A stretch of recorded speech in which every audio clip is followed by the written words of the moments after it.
Va dans les pays arabes, dans les pays hostiles. Quel que soit où tu vas, il y a l'église. Que ce soit Iran, Irak, Arabie Saoudite, partout, l'église perce. Même en Chine, ils ont ce qu'ils appellent underground church, c'est-à-dire église souterraine. Mais ça pousse. On attrape les pasteurs, on les met en prison, mais ça pousse. Parce qu'elle est un vin qui peut attraper un vent naturel. Ça n'existe pas. Alors si tu ne peux pas attraper un vin naturel, si tu ne peux pas domestiquer un vin naturel, tu ne peux pas attraper le vent du Saint-Esprit. Je vais dédier ce message-là à tous nos leaders politiques du monde entier. Dis après moi, Église. Tu vas comprendre qu'est-ce que c'est que l'Église. Le thème c'est une Église invincible. L'Église est le corps, donc Christ est la tête. L'Église est l'épouse, donc Christ l'époux. L'Église est une famille, donc Christ est le chef. L'Église est une armée, donc Christ est le chef suprême. L'Église est un corps diplomatique, donc Christ est le roi. C'est à cause de ça on appelle, Paul dit, vous êtes des ambassadeurs de Christ. Ce sont des métaphores qui décrivent l'Église. Mais quelle que soit la métaphore que tu choisis, il y a un constat. On constate un dénominateur commun. C'est le lien spirituel qui existe entre Christ et l'Église. Il y a un dénominateur commun. C'est un lien spirituel entre Christ et l'Église. L'Église est le corps. Qui est la tête de ce corps? C'est Christ. Est-ce qu'on peut séparer ta tête de ton corps? Pas du tout. Si on le fait, ça veut dire que ton corps devient un corps sans vie. L'Église est l'épouse de Christ. Alors tu vois toujours un lien entre l'Église et Christ. Un lien entre le visible et l'invisible. Un lien entre le naturel et le surnaturel. Un lien entre le physique et le spirituel. Et on peut aller comme ça. Ce lien spirituel qui existe entre l'Église et Christ nous donne un paradoxe prophétique. L'Église est à la fois visible et invisible.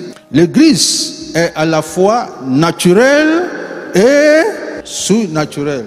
C'est à cause de ça, si tu dois définir l'Église, tu ne peux pas définir l'Église en s'appuyant que sur le volet physique. Pas du tout. L'Église est faible mais puissante. Elle est plus puissante que toute organisation et toute armée qui peut exister. L'Église est vulnérable. Elle peut tomber, elle peut chuter, mais elle est invincible. Alors si tu es journaliste et tu veux décrire l'Église, je te propose de considérer les deux aspects de l'Église. Si tu prends un seul aspect, ça ne marchera pas. L'Église est imparfaite, mais sainte. L'Église est pauvre, mais riche. Ça veut dire quoi? Ça veut dire qu'il est impossible de la vaincre au combat. Il n'y a pas un pays, il n'y a pas un État, il n'y a pas un pouvoir qui existait avant, qui existe, qui existera, qui peut combattre l'Église et réussir. Oh, dis-moi amen. Ça n'existe pas. Elle est vulnérable, mais invincible. Ça veut dire quoi? Ça veut dire que de son apparence, on la voit vulnérable, mais il y a quelque chose qui est caché en elle. Ce qui est caché en elle, là, on appelle ça invincibilité. Et invincibilité, qui est l'esprit d'invincibilité qui est caché en elle, là. Tu peux te tromper pour regarder son apparence, pour dire qu'elle est faible. On n'a qu'à la battre. Mais quand tu vas la battre, là, tu vas voir qu'il y a un esprit en elle. Et cet esprit qui est en elle, là, c'est un esprit d'invincibilité. Et quel que soit que tu es, Paul, qui s'appelait Saul, vous connaissez l'histoire, Actes chapitre 9, avec la permission des autorités politiques et même religieuses de l'époque, veulent effacer l'Église. Parce qu'ils voyaient des hommes. Mais il ne faut pas oublier que c'est le corps de qui? Christ. C'est l'épouse de qui?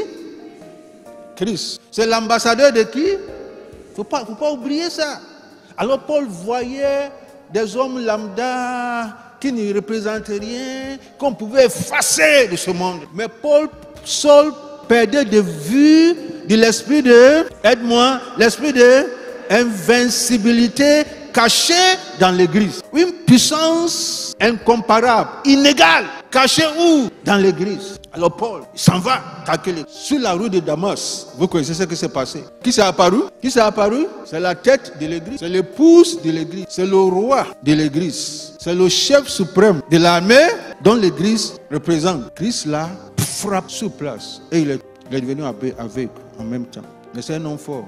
Et il demande, Paul dit, qui es-tu, Seigneur? Parce qu'il a vu que ce qui se passe là, ça vient du ciel. Parce que tu ne peux pas déconnecter l'église du ciel. Elle est sur la terre, mais tu ne peux pas la déconnecter du ciel. Alors, qui es-tu, Seigneur? Et il dit, je suis Jésus que tu persécutes. Et il a dit quelque chose d'important. Il te sera dur de regember contre les aiguillons. Ça veut dire que ce que tu es en train de faire, c'est rien. Tu n'as rien compris. Tu penses que tu es fort. Tu as une autorité politique derrière toi et tu peux attaquer. Tu as des hommes forts derrière toi et tu peux dire ce que tu veux. Tu n'as rien entendu. Tu n'as rien compris. L'église que tu vois là, en elle est cachée l'invincibilité. Personne. Écoute, il y a des empereurs qui ont combattu l'église. Et l'église existe encore. Vous connaissez l'histoire plus que moi, n'est-ce pas? Il y a des gens qui ont fait des lois contre l'église, qui ont été renversés. Parce qu'il y a l'esprit de invincibilité. Actes chapitre 12. Vous connaissez l'histoire. Hérode, il s'élève, il voit l'église qui se répand. Et il dit, mais il faut les attaquer. Il s'en va prendre qui? Jacques. Et Jacques est décapité. Ça ne sera pas ton cas. Et il dit, c'est pas fini. Il prend Pierre, il met Pierre en prison. Maintenant, on le garde. Et vous connaissez ce qui s'est passé. Un ange est venu le libérer. Voyons Actes 12, 21 au 24. On choisit un jour. Ce jour-là, Hérode met son vêtement de roi, vêtement royal. Il prend place sous son siège et il fait des discours au peuple. Les gens répondent en criant. Ce n'est pas un homme qui parle, c'est un Dieu. 23. Mais au même moment, un ange du ciel frappe Hérode parce que le roi a voulu pour lui-même la gloire qui appartient à Dieu. Il est mangé par les vers. Il est mangé par les vers et il meurt. Le verset 24, et la parole de Dieu est de plus en plus connue. Son objectif, c'est de freiner l'avancement de l'œuvre de Dieu. Personne ne peut faire ça. Tu peux faire, mais tu ne vas pas réussir. Je peux te donner plusieurs cas, et dans la Bible et dans l'histoire contemporaine. Hérode, il est assis sur son trône. Voici son trône élevé. Voici sa robe royale. Et il est assis en train de faire discours. Et l'ange le frappe. L'ange le frappe ne veut pas dire que les gens là ont vu l'ange qui est venu physiquement. Non, l'ange l'a frappé. Après, sur place, le gars qui est en train de parler là, les vers là viennent d'où? Les vers sont venus pour le bouffer. Et il est mort sur place. Dieu est en train de lui montrer l'invincibilité cachée dans l'église. Dans l'église. Alors, si tu es journaliste et qu'on te dit, église là c'est quoi? Il ne faut pas dire non, c'est une association culturelle. Et culturelle. Ça, c'est ce que toi tu comprends. Mais à partir de ce que tu es en train de apprendre là, si on dit définir l'église, il ne faut pas s'appuyer simplement sur une seule perspective. L'église a deux perspectives. Et ces deux perspectives-là, tu ne peux pas les déconnecter. Ça n'existe pas. Aujourd'hui, là, l'église pèse partout. Et l'église gagne du terrain partout. À moins que tu ne suives pas les événements. L'église gagne du terrain partout dans le monde. Et si les gens te donnaient, les gens ne nous donnent pas des vraies statistiques. L'église pèse partout, dans tous les pays. Même dans les pays dits hostiles à l'évangile, l'évangile rentre. Parce que si tu empêches le corps pour rentrer, la tête va rentrer. Et si la tête rentre, elle rentre avec le corps. Dans les pays arabes aujourd'hui, La tête est rentrée, où les gens, dans leur vision, dans leurs rêves, ils voient qui? Ils voient Jésus. Lis les événements. Parce que si tu empêches le corps, la tête va rentrer. Et la tête aussi vient avec le corps. Que ce soit Iran, Irak, Arabie Saoudite, partout, l'église pèse. Même en Chine, ils ont ce qu'ils appellent underground church, c'est-à-dire église souterraine. Ça veut dire que illégal. Mais ça pousse. On attrape les pasteurs, on les met en prison, mais ça pousse. Parce qu'elle est invincible. Elle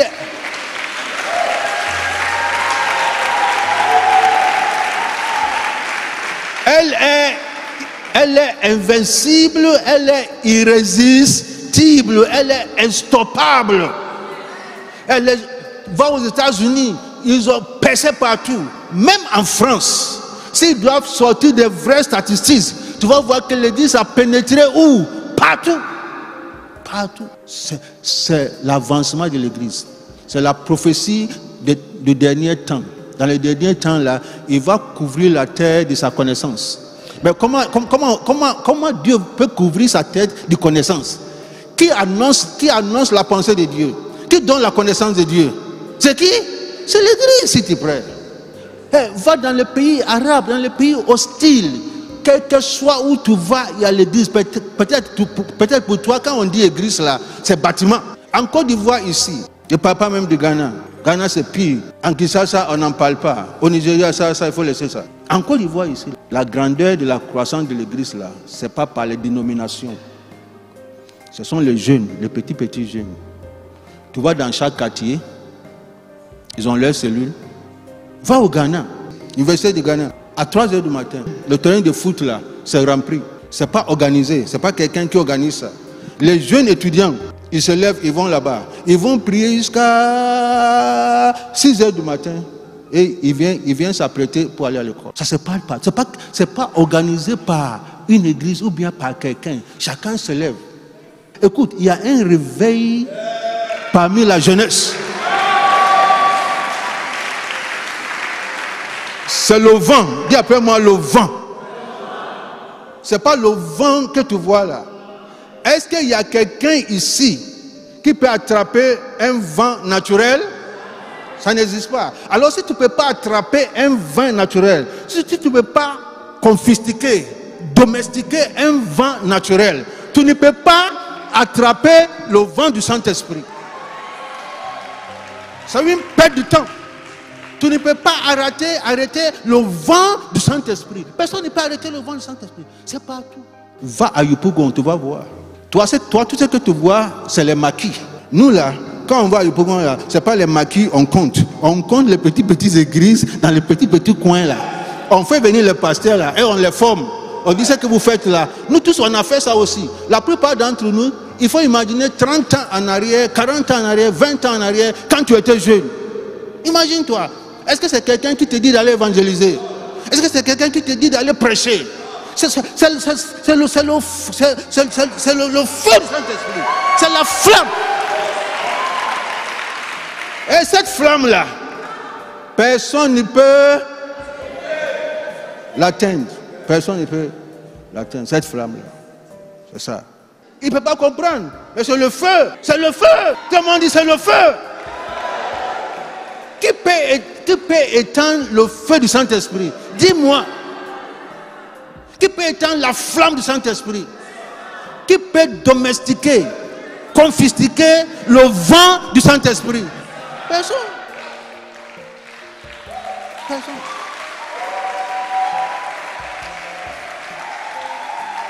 Personne. Quand Pharaon voulait éteindre le feu dans la vie des enfants d'Israël, pour lui, il pensait qu'il faut les accabler, il faut les persécuter, il faut les infliger des choses incroyables. Et la Bible dit, plus Pharaon les accablait, plus ils croissaient. Parce que ce qui était en eux là, Pharaon ne savait. Pharaon voit un groupe de personnes, mais Dieu voit l'invincibilité. Dieu voit une puissance. Quand tu lis la Bible, On dit celui qui marchait parmi les 7 chandeliers. Les chandeliers là, parlent de l'église. Son rôle là, il marchait. Mais tu ne vas pas le voir. Alors toi, tu penses que tu as vu les gens que tu as vus. Mais l'église là, ça dépasse ça. Est-ce que mon français est clair? Le nombre des anges qui sont ici là, toi, tu n'as pas vu. Et moi aussi, je ne vois pas. Je n'ai pas besoin de voir pour croire. Pas besoin de voir pour croire. Mais j'ai besoin de consulter la parole de Dieu. Et quand je consulte la parole de Dieu, et j'ai vu qu'un ange a frappé Hérode.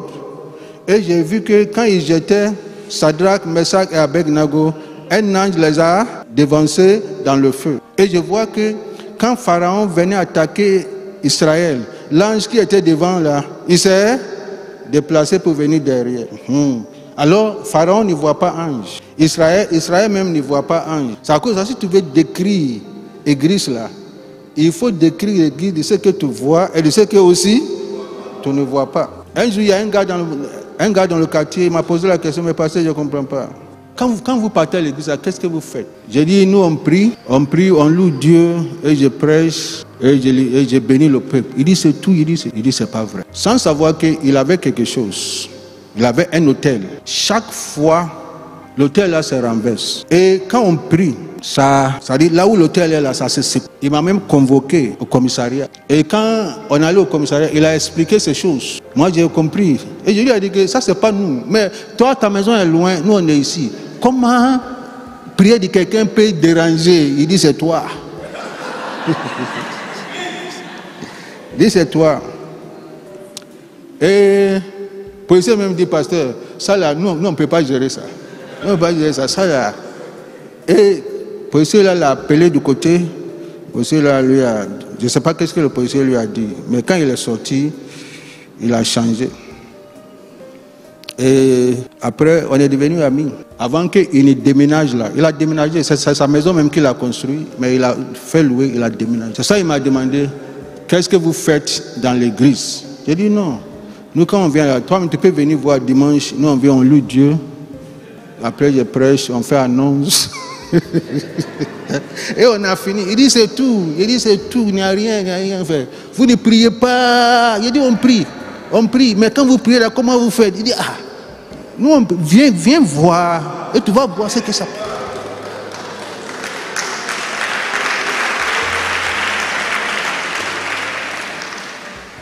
Quand tu pries du Seigneur, fais émerger l'invincibilité là que tu as cachée à moi. Là. Déclenche ça. Et que la vulnérabilité baisse au fur et à mesure. Fais émerger cette puissance qui est la puissance de Dieu. Fais émerger ça. Et tu verras la gloire et la puissance de Dieu. Amen. Lève la main quel que soit où tu es. Personne ne peut cacher Jésus-Christ. Personne ne peut domestiquer Jésus, confisquer Jésus. Saint-Esprit, non. Tu traites avec Dieu. Si tu traites avec Dieu. Il faut regarder au-delà des hommes. Et au-delà des hommes qui lèvent les mains pour louer Dieu. Pharaon a compris. Pharaon a compris. Et je vois Pharaon en train de pleurer. À cause d'Israël, il a perdu, tout Israël, tout l'Égypte a perdu leur premier-né. Y compris lui-même. Pourquoi un petit caillou peut tuer un géant? Pourquoi? Où tu as appris ça? Pourquoi dans le combat, on dit, envoie l'armée derrière, que les chantent se positionnent et se mettent, et on dit, chantez seulement. Chantez seulement. Et ils chantent seulement. Et l'ennemi est abattu. Si tout est limité aux personnes physiques, tu n'as aucune idée. Yababa Shantara Bahanta Imarakata Shitabarokata Libre Kataba Shanti Tifa Sata. Pour ton salut, reçois ma reconnaissance, reçois ma reconnaissance éternelle. Worship Jesus. Worship Jesus. We worship Jesus. Worship Jesus. Worship Jesus. We exalt Jesus. We crown you, Jesus. Ibababo shataraba. Imarakata. Shekata.